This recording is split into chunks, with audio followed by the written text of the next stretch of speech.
أعوذ بالله من الشيطان الرجيم. بسم الله الرحمن الرحيم. السلام علیکم ورحمۃ اللہ وبرکاتہ۔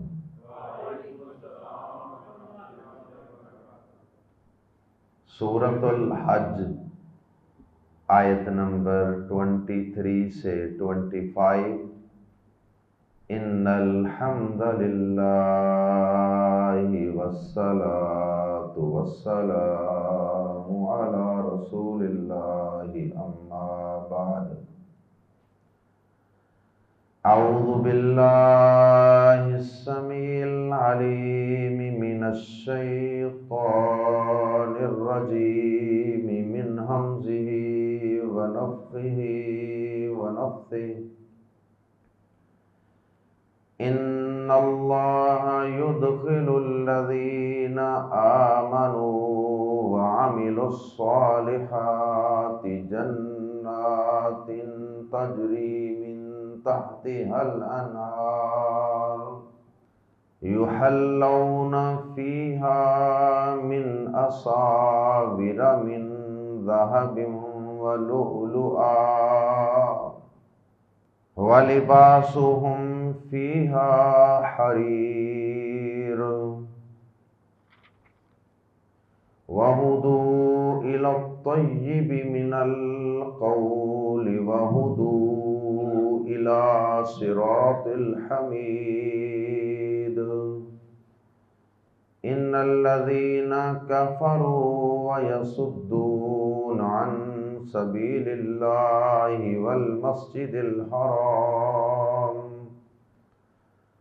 والمسجد الحرام الذي جعلناه للناس سواء العاكف فيه والباد ومن يرد فيه بإلحاد بظلم نذقه من عذاب أليم۔ گزشتہ آیات میں کفار و مشرکین کو جہنم میں ملنے والی سزاؤں کا تذکرہ تھا۔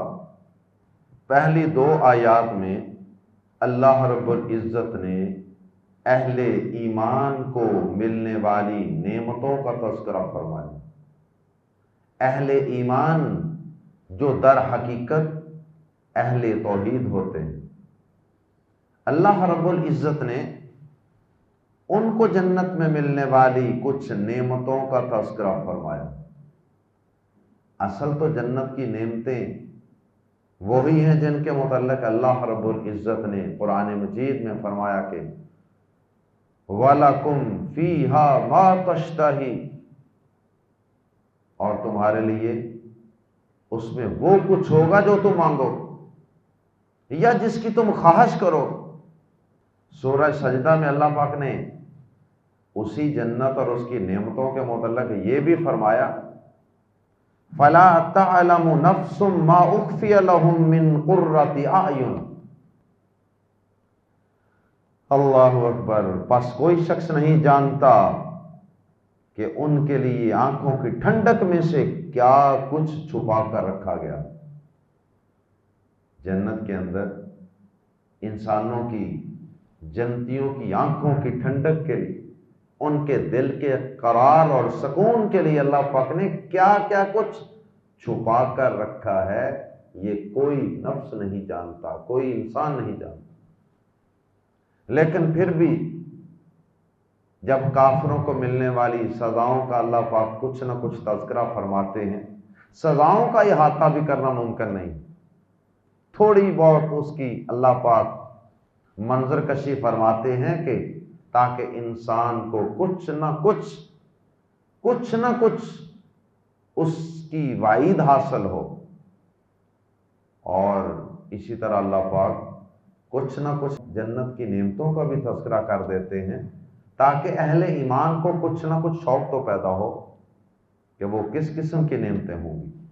تو بہرحال اہل ایمان کے لیے جنت کے اندر سونے چاندی ہوں گے اور اسی طرح سے موتی ہوں گے اور کنگن ریشم کا لباس، ان نعمتوں کا بطور خاص آیات زیر تفسیر میں اللہ رب العزت نے تذکرہ فرمایا۔ آئیے قرآن مجید کے الفاظ میں پہلی 2 آیات کا ترجمہ سماعت فرمائیے۔ ان اللہ، بے شک اللہ، یدخل، داخل فرمائے گا، داخل کرے گا، الذین آمنوا، ان لوگوں کو جو ایمان لائے، وعملوا، اور انہوں نے اعمال کیے، الصالحات، نیک، اور انہوں نے نیک اعمال کیے، اعمال صالحہ کیے۔ کیا ہے ان کے لیے؟ کہاں اللہ ان کو داخل کرے گا؟ بے شک اللہ داخل کرے گا ان لوگوں کو جو ایمان لائے اور انہوں نے نیک اعمال کیے۔ کہاں داخل فرمائے گا؟ جنات، ایسے باغات میں، تجری، بہتی ہیں، چلتی ہیں، من سے، تحتی، نیچے، ہا، جن کے، من تحتہا، جن کے نیچے سے، الانہار، نہریں۔ اللہ اکبر۔ بے شک اللہ ان لوگوں کو جو ایمان لائے اور انہوں نے نیک اعمال کیے، ایسے باغوں میں، ایسے باغات میں داخل فرمائے گا جن کے نیچے سے نہریں بہتی ہیں۔ ان جنتوں کی پہلی صفت کہ وہ ایسے باغات ہوں گے، ان باغات میں ایسے محلات ہوں گے کہ جن کی نیچے سے نہریں بہہ رہی ہوں۔ یحلون، دوسری نعمت جو اہل جنت کو ملنے والی ہے وہ یہ ہے، یحلون، وہ پہنائے جائیں گے، یحلون، وہ پہنائے جائیں گے۔ اور حلیتن ایک لفظ ہے، وہ بھی اسی فیملی کا لفظ ہے۔ حلیتن کا معنی ہوتا ہے زیور، حلیہ عربی زبان میں زیور کو کہتے ہیں۔ یہ لفظ ہے یحلون، وہ پہنائے جائیں گے، کیونکہ زیور بھی پہنا جاتا ہے نا، تو یحلون، وہ پہنائے جائیں گے۔ یہ فعل مضارع مجہول ہے، وہ پہنیں گے نہیں، یحلون، وہ پہنائے جائیں گے، فیہا، ان باغات میں، ان جنتوں میں، من اساورا، اسورتن کی جمع، اسورتن کنگن کو کہتے ہیں، اسورتن، اور اس کی جمع ہے اساورا، کنگن، بریسلیٹس، کنگن پہنائے جائیں گے، من ذہب، سونے کے، گولڈ کے، ولؤلؤا، اور موتی بھی پہنائے جائیں گے، پرل، موتی۔ پہلے زمانوں میں عورتیں تو خیر اب بھی زیورات پہنتی ہیں اور ہر دور میں ہی پہنتی رہی ہیں، لیکن آج کے دور میں مرد اس طرح زیورات تو نہیں پہنتے، لیکن یہ فیشن بدلتے رہتے ہیں۔ پہلے وقتوں میں جو بڑے بڑے بادشاہ ہوتے تھے، بڑے بڑے رؤساء، سردار قسم کے لوگ ہوتے تھے نا، وہ اس طرح کے کنگن وغیرہ اور موتی وغیرہ پہنتے تھے بڑے شوق سے۔ آج بھی کچھ نہ کچھ کئی مردوں کو اس طرح کے اس سے ملتے جلتے شوق ہوتے ہیں۔ کئی جو مرد ہیں وہ تو کانوں میں بالیاں بھی پہن لیتے ہیں آج کل، اور کئی مرد جو ہیں ان کو یہ رنگ پہننے کا، اس کے اندر موتی وغیرہ، پرل وغیرہ لگے ہوں، بڑا شوق ہوتا ہے۔ کئیوں کو گھڑی پہننے کا بڑا شوق ہوتا ہے۔ تو یہ اس طرح کے ملتے جلتے شوق تو خیر آج کے دور میں بھی مردوں کو ہیں، لیکن اس دور کے اندر جو بڑے بڑے لوگ تھے نا، وہ سونے کے، چاندی کے کنگن بھی پہنتے تھے اور موتی وغیرہ بھی پہنتے تھے۔ اسی مناسبت سے اللہ پاک نے فرمایا یحلون فیہا من اساور من ذہب، انہیں اس میں کچھ سونے کے کنگن پہنائے جائیں گے۔ اصل میں سادہ جملہ یوں تھا، من کے بغیر تھا، یحلون فیہا اساور، وہ پہنائے جائیں گے کنگن، لیکن من کا لفظ اندر لانے سے یہ مقصود ہے، یہ بعض کے معنی میں ہے، کچھ سونے کے کنگن پہنائے جائیں گے۔ اہل علم نے لکھا ہے کہ اس میں اشارہ ہے اس بات کی طرف کہ وہ کنگن سونے کے علاوہ اور چیزوں کے بنے ہوئے، اور میٹلز کے بنے ہوئے بھی ہوں گے۔ سونے کو چونکہ ہم جانتے ہیں دنیا میں، اللہ پاک نے سونے کا نام لے دیا کیونکہ ہماری سوچ سونے سے آگے نہیں جاتی۔ ہم تو سمجھتے ہیں سب سے قیمتی میٹل اور دھات وہ گولڈ ہی ہے، لیکن اللہ پاک نے ممکن ہے کہ جنت کے اندر اس سے بھی قیمتی دھاتیں پیدا کر رکھی ہوں، جس سے بنے ہوئے کنگن جنتیوں کو پہنائے جائیں۔ اس لیے یہ اشارہ کر دیا کہ یہ مت سمجھنا کہ صرف سونے کے ہی کنگن پہنائے جائیں گے، یہ تو صرف ایک مثال ہے، ورنہ اصل وہی بات ہے جو سورہ سجدہ کی آیت میں نے آپ کے سامنے ذکر کی کہ اللہ پاک نے جنتیوں کے لیے جنت کی بہت سی نعمتیں چھپا رکھی ہیں جو انسانوں کی، جنتیوں کی آنکھوں کی ٹھنڈک کا باعث ہوں گی۔ یحلون فیہا، وہ پہنائے جائیں گے ان باغات میں، یا انہیں پہنائے جائیں گے من اساورا، کچھ سونے کے کنگن، من اساورا کچھ کنگن، من ذہب سونے کے، ولؤلؤا اور اسی طرح موتی بھی پہنائے جائیں گے،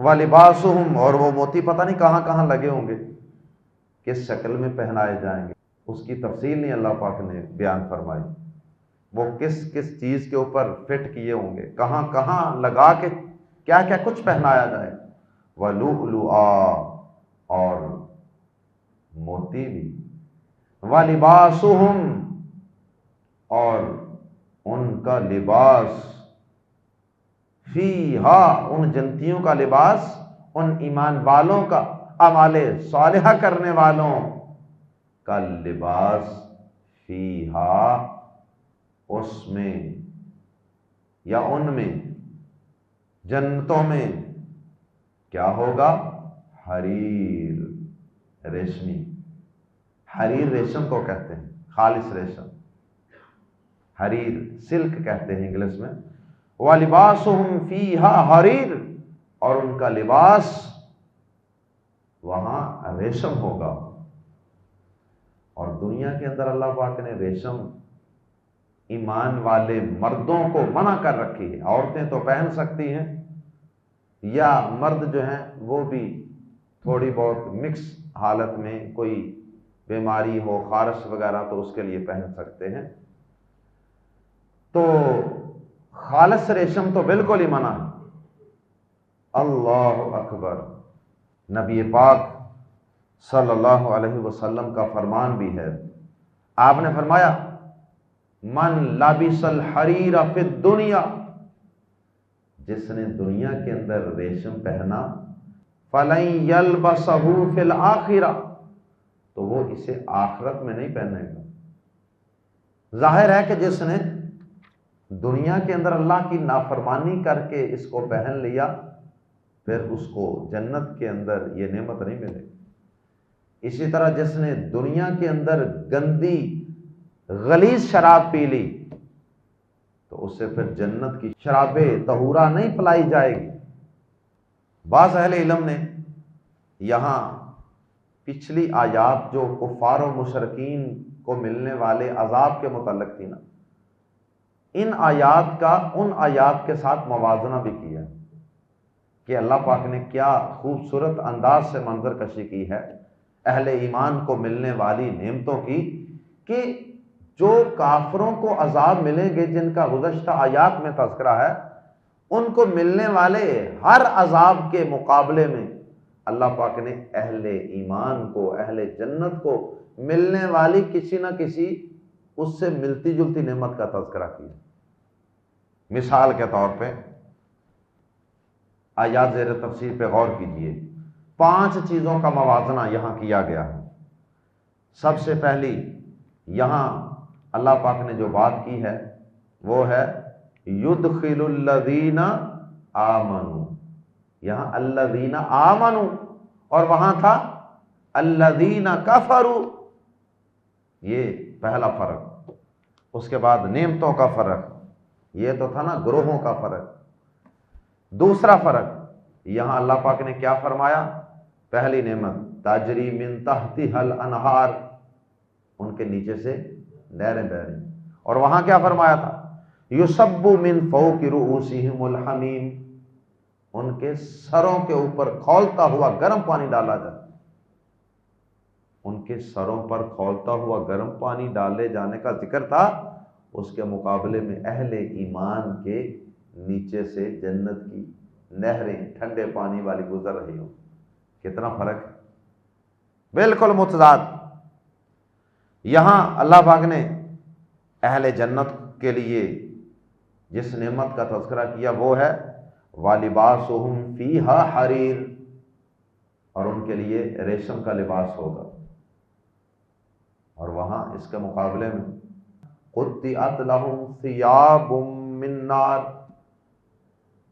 ان کے لیے آگ کے لباس اور کپڑے کاٹ کر ان کو پہنائے جائیں، ان کو ریشم کا لباس، ان کو آگ کا لباس۔ اللہ اکبر۔ یہاں فرمایا یحلون فیہا من اساور من ذہب، ان کو سونے کے کنگن پہنائے جائیں گے، اور ان کے لیے کیا کہا تھا؟ ان کو سونے کے کنگن، اور ان کو وَلَهُمْ مَقَامِعُ مِنْ حَدِيدٍ، ان کے لیے لوہے کے ہتھوڑے، یہاں سونے کے کنگن، وہاں لوہے کے ہتھوڑے۔ تو یہ کچھ چیزوں کا اللہ پاک نے یہاں موازنہ بیان فرمایا ہے۔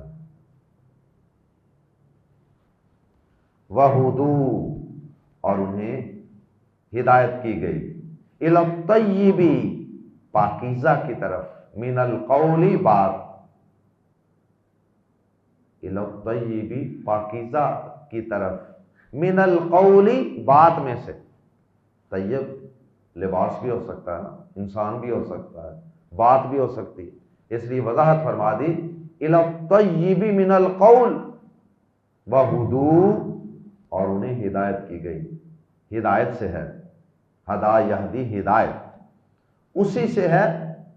وَهُدُوا فعل ماضی مجہول، وَهُدُوا، اور انہیں ہدایت دی گئی، اور انہیں ہدایت کی گئی، وہ گائیڈ کیے گئے، إِلَى الطَّيِّبِ مِنَ الْقَوْلِ، پاکیزہ بات کی طرف۔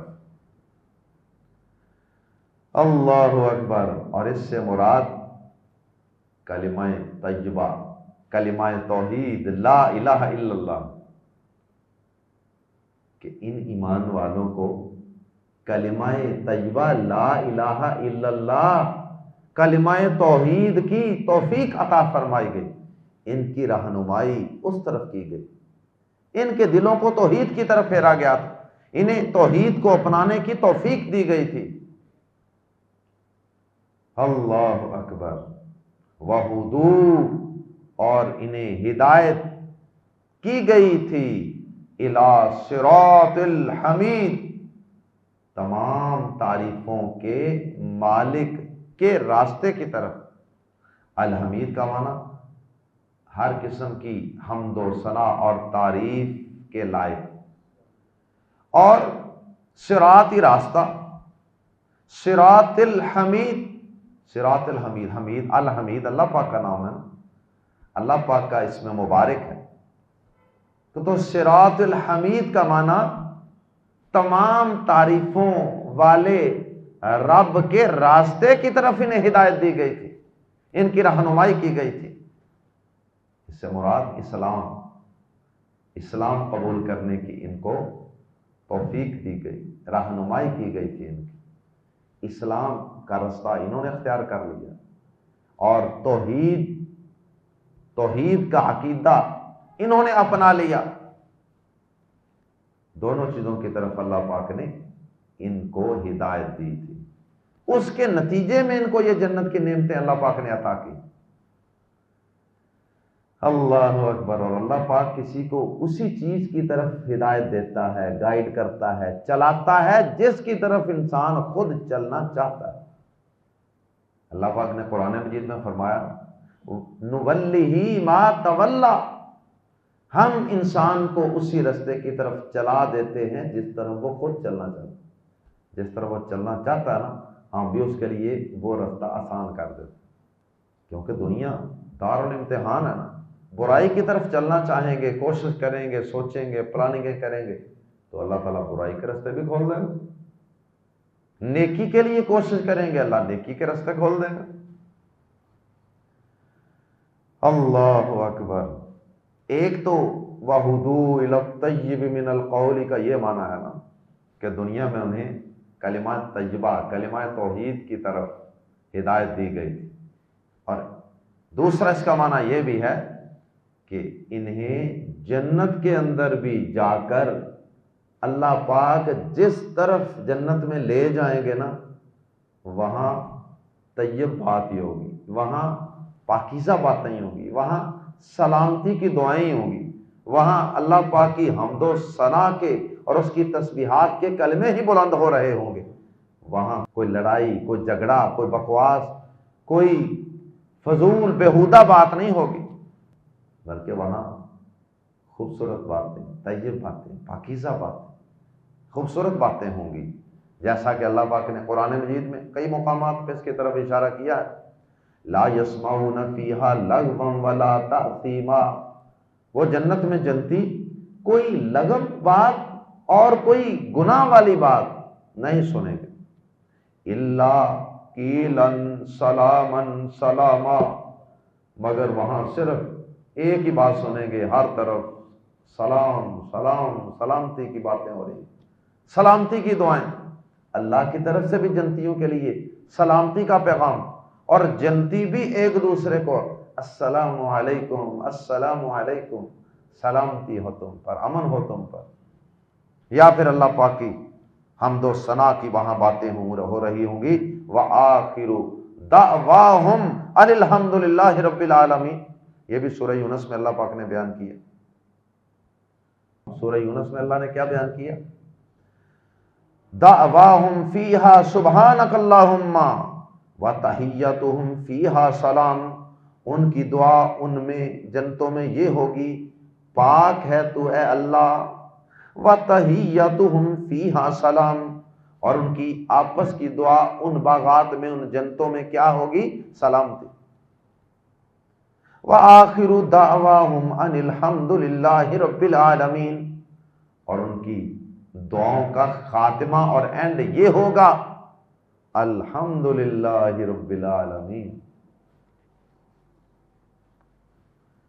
بعض اہل علم کوئی درس کے بعد، لیکچر، خطبے کے بعد بھی یہ پڑھتے ہیں نا، وآخر دعوانا ان الحمد للہ رب العالمین، اور ہماری آخری دعا اور آخری بات یہی ہے کہ الحمد للہ رب العالمین۔ اس کے بعد تیسری اور آخری آیت مبارکہ، اس میں اللہ پاک نے پھر دوبارہ کافروں کا تذکرہ کیا، اور یہ قرآن مجید کا حسن ہے کہ اللہ پاک کبھی ایک پہلو دکھاتے ہیں، کبھی دوسرا پہلو دکھاتے ہیں، کبھی ایک کردار، کبھی دوسرا کریکٹر، کبھی تصویر کا ایک رخ، کبھی تصویر کا دوسرا رخ دکھاتے ہیں۔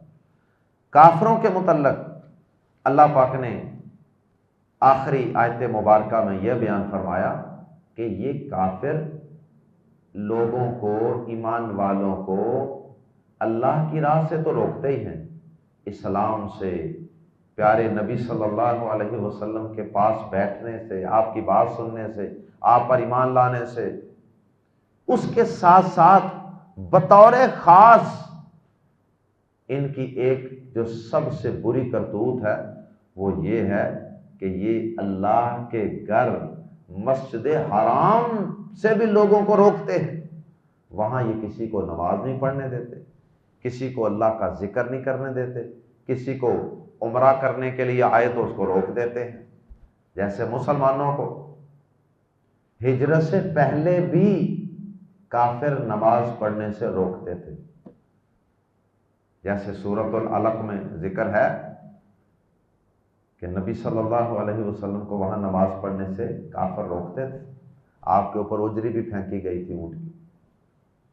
تو ہجرت سے پہلے بھی مسجد حرام میں اللہ کا ذکر، عبادت، نماز وغیرہ سے روکتے تھے، اور پھر ہجرت کے بعد جب مسلمان مدینہ منورہ تشریف لے گئے تو پھر وہاں سے ہجرت کے چھٹے سال، 6 سال بعد دوبارہ آئے مکہ مکرمہ کہ چلو عمرہ کر آئیں، اللہ کا گھر دیکھ آئیں۔ بڑے سال ہو گئے، اداس ہو گئے ہوں گے نبی پاک صلی اللہ علیہ وسلم اور صحابہ کرام اللہ کے اس گھر مسجد حرام سے۔ تو 6 ہجری کو جب مسلمان عمرے کی ادائیگی کے لیے آئے تھے تو کافروں نے اس وقت بھی آپ کو اور آپ کے ساتھیوں کو مکہ سے باہر ہی روک دیا۔ جب حضرت عثمان رضی اللہ تعالیٰ عنہ مذاکرات کے لیے بھی گئے تھے، لیکن کافروں نے اپنی ضد پوری کر کے چھوڑی کہ نہیں جی بس اس سال آپ چلے جائیں، اگلے سال آ جائیے گا، یہ ہم بات مان لیتے ہیں، لیکن اس دفعہ ہمارے کہنے پر آپ کو جانا ہوگا واپس۔ حالانکہ مسلمانوں کے پاس کوئی اسلحہ نہیں تھا، کوئی تیر و تلوار لے کر نہیں گئے تھے، مسلمان تو لڑنے کی نیت سے گئے ہی نہیں تھے، احرام پہنے ہوئے تھے، احرام میں لڑائی تھوڑی کرنی، احرام پہنے ہوئے تھے، اور قربانی کے جانور حج کے لیے ساتھ لے کر گئے ہوئے تھے۔ اس کے باوجود ان ظالموں نے روک دیا مسجد حرام سے، تو اللہ پاک نے ان کو ان کی اس کرتوت کا، ان کی اس بدماشی کا ذکر کرنے کے ساتھ ہی یہ بات بھی بیان فرما دی، ایک لاجیکل بات بیان فرمائی کہ اے کافرو، تم اللہ کے گھر سے مسجد حرام سے روکتے ہو، شرم نہیں آتی تمہیں روکتے؟ حالانکہ اس مسجد حرام کو اللہ پاک نے صرف مکہ والوں کے لیے حرمت والی جگہ نہیں بنایا، یہ کعبہ، یہ مسجد، یہ عبادت خانہ صرف مکہ والوں کا تو نہیں ہے، یہ مکہ والوں جتنا اس گھر پر تمہارا حق ہے نا، اتنا ہی حق باہر سے آنے والوں کا بھی۔ اس حق میں، اس مسجد حرام میں عبادت کرنے کے حق کے لحاظ سے دونوں برابر، کوئی فرق نہیں۔ جتنا عربیوں کا حق ہے اتنا ہی اجمیوں کا بھی حق، اس میں کوئی فرق نہیں۔ ٹھیک ہے، جو وہاں کے لوگ ہیں، ان کی مکہ کے اندر زمینیں ہیں، ہوٹل ہیں، وہ ان کے مالک ہیں، تو وہ باہر سے آنے والوں سے کرایہ وغیرہ لے کر ان کو وہاں ٹھہراتے ہیں، دکانیں ان کی چلتی ہیں، یہ کاروبار وغیرہ سلسلہ، یہ سارا کچھ ان کے پاس ہے، رہائشیں ان کے پاس، بازار ان کے پاس ہیں، انتظامات ان کے پاس ہیں، لیکن اللہ کے گھر سے روکنے کا کسی کو حق، کوئی حق نہیں ہے۔ اللہ کے گھر کے اوپر وہاں طواف کرنے میں، وہاں سعی کرنے میں، وہاں نماز پڑھنے میں، وہاں عبادت کرنے میں مکہ والوں کا اور باہر سے آنے والوں کا برابر حق ہے۔ اللہ اکبر۔ اور پھر اللہ پاک نے آخر میں مسجد حرام کی عظمت اور فضیلت بیان فرمائی کہ اس گھر کے اندر کوئی بھی شخص کسی قسم کے الحاد، لادینیت اور کج روی کا مظاہرہ نہ کرے۔ یہاں ویسے تو گناہ ہی ہوتا ہے، چاہے وہ مسجد حرام سے باہر بھی ہو، حرام کام حرام ہی ہے۔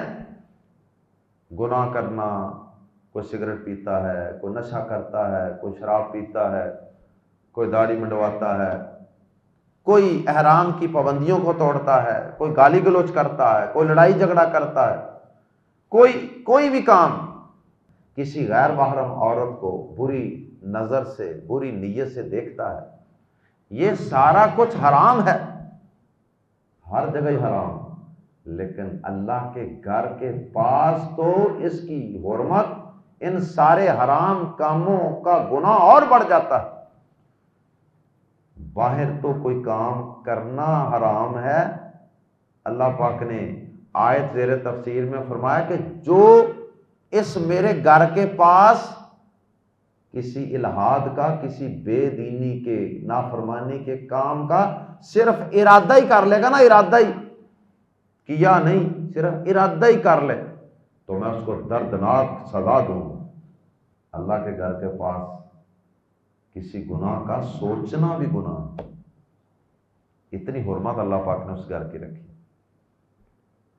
طواف کر رہے ہیں مرد اور عورتیں اکٹھے، وہاں کسی عورت کے دل میں، کسی مرد کے دل میں کوئی ایسا خیال نہیں آنا چاہیے جو اللہ کی نافرمانی والا خیال بھی نہیں آنا چاہیے، کسی کی جیب کاٹنے کا خیال، کسی کی گری ہوئی چیز کو پکڑ لینے کا خیال، غائب کر لینے کا خیال، کسی کے ساتھ وہاں لڑنے کا خیال، کوئی بھی ایسا کام جو اللہ کی نافرمانی کا کام ہے، اللہ کو ناراض کرنے والا کام ہے، اس کا سوچنا بھی حرام۔ ان الذین کفروا، بے شک وہ لوگ جنہوں نے کفر کیا، وَيَصُدُّونَ، اور وہ روکتے ہیں، عن سبیل اللہ، اللہ کی راہ سے، والمسجد الحرام، یعنی کافروں کا یہ وتیرہ ہے، یہ ان کی بدماشی ہے کہ ایک کفر کرتے ہیں، خود کفر کرتے ہیں، اور دوسرا وہ روکتے ہیں عن سبیل اللہ، اللہ کی راہ سے۔ اللہ اکبر، والمسجد الحرام، اور بطور خاص مسجد حرام سے۔ جب یہ کہہ دیا کہ وَيَصُدُّونَ عن سبیل اللہ، تو اتنا بھی کافی تھا، اللہ کی راہ سے روکنے میں یہ چیز بھی داخل تھی کہ اللہ کے گھر مسجد حرام سے بھی روکتے ہیں، لیکن بعض اوقات کسی چیز کی شان و عظمت کو واضح کرنے کے لیے اس کو الگ بھی بیان کر دیا جاتا۔ مسجد حرام کی فضیلت بیان کرنے کے لیے، شان و عظمت کو نمایاں کرنے کے لیے اللہ پاک نے اس کا الگ بھی ذکر کیا کہ اور پھر ان کا مزید ظلم دیکھو کہ مسجد حرام سے بھی روکتے ہیں۔ الذی، جسے جعلنا، ہم نے بنایا ہے، ہو اسے، الذی جعلناہ، جسے ہم نے بنایا ہے، للناس، لوگوں کے لیے، سواءً، برابر، جسے ہم نے اس طرح بنایا ہے، لوگوں کے لیے اس طرح بنایا ہے کہ برابر ہے، سواءً، برابر، سواءً کو آگے ملانے کے لیے تنوین میں سے ایک حرکت جو ہے نون کے نیچے لگا کر آگے ملایا گیا ہے، سواء للعاکف، ورنہ اگر اکیلا پڑھیں گے تو سواءً پڑھیں گے، دو زبریں، سواءً، برابر ہیں، العاکف، اس میں رہنے والے، عاکف، عاکف کہتے ہیں اعتکاف کرنے والے کو، معتکف، وہ بھی ایک جگہ ٹک کر بیٹھ جاتا ہے، تو العاکف سے مراد جو لوگ مکہ کے پاس ہی ٹکے ہوئے ہیں، وہیں پہ رہتے ہیں، یعنی وہاں کے رہائشی ہیں۔ العاکف فیہ، جو اس میں رہنے والے ہیں، والباد، اور باہر سے آنے والے، سب لوگوں کے لیے، جسے ہم نے سب لوگوں کے لیے اس طرح بنایا ہے کہ اس میں رہنے والے اور باہر سے آنے والے برابر ہیں۔ وَمَن يُرِدْ، اور جو بھی ارادہ کرے گا، فیہ، اس میں، یعنی حرم میں، بِإِلْحَادٍ، کسی قسم کی کج روی، الحاد کا معنی ہوتا ہے ڈیویشن، ٹیڑھا ہونا، صراط مستقیم سے ٹیڑھا ہونا، الحاد۔ آج کل الحاد بہت تیزی سے پھیل رہا ہے، لا دینیت، اسلام کا انکار، اللہ کا انکار، دین کا انکار، بے دینی کو عام ترجمہ اس کا بے دینی کر لیتے ہیں، کج روی، ٹیڑھ پن۔ وَمَن يُرِدْ فِيهِ، اور جس کسی نے ارادہ کیا، اور جو کوئی ارادہ کرے گا، ارادہ صرف ارادہ، فیہ اس میں، ٹیڑھی راہ کا، کج روی کا، بظلم، کسی ظلم کے ساتھ، کیونکہ جو بھی الہاد ہوگا وہ ظلم ہی ہوگا، ظلم اور ناانصافی ہی ہوگی۔ مثلا انسان پیدا کرنے والے کا انکار کر دے تو اس سے بڑا ظلم کیا ہے کہ جس نے پیدا کیا تمہیں ایک نطفے اور ایک قطرے سے، اس کا انکار کر دیا، ظلم۔ اللہ اکبر، جو رب تمہیں وہاں لے گیا اپنے گھر کی زیارت کے لیے، اس کے گھر میں جا کر انسان گندی سوچیں سوچے، چوری کا سوچے، ڈکیتی کا سوچے، کسی سے لڑائی کا سوچے، تو یہ سب ظلم ہے۔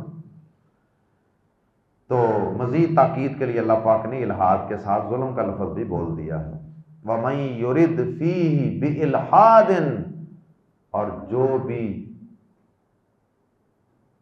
جو بھی کوئی ارادہ کرے گا اس میں، بِإِلْحَادٍ، کسی قسم کی کج روی کا، کسی قسم کی ٹیڑھی راہ کو اختیار کرنے کا، بِظُلْمٍ، کسی قسم کے ظلم کے ساتھ، نُذِقْ، ہم چکھائیں گے، اسے، من عذاب علیم، دردناک عذاب سے، تو اسے ہم دردناک عذاب سے مزہ چکھائیں گے۔ مسجد حرام سے باہر باقی ساری زمین پر ٹیڑھی راہ کو اختیار کرنے والے کو دردناک عذاب چکھایا جائے گا، ٹیڑھی راہ کو اختیار کرنے والے کو۔ اور مسجد حرام کی حرمت اس قدر زیادہ ہے کہ مسجد حرام کے پاس حدود حرم کے اندر صرف ٹیڑھی راہ پر چلنے کا سوچنا، ٹیڑھی راہ پر چلنے کا سوچنے والے کو بھی اللہ پاک دردناک عذاب چکھائیں گے۔ اللہم لا تجعلنا منہم، سبحانک اللہم وبحمدک، اشہد ان لا الہ الا انت، استغفرک واتوب الیک۔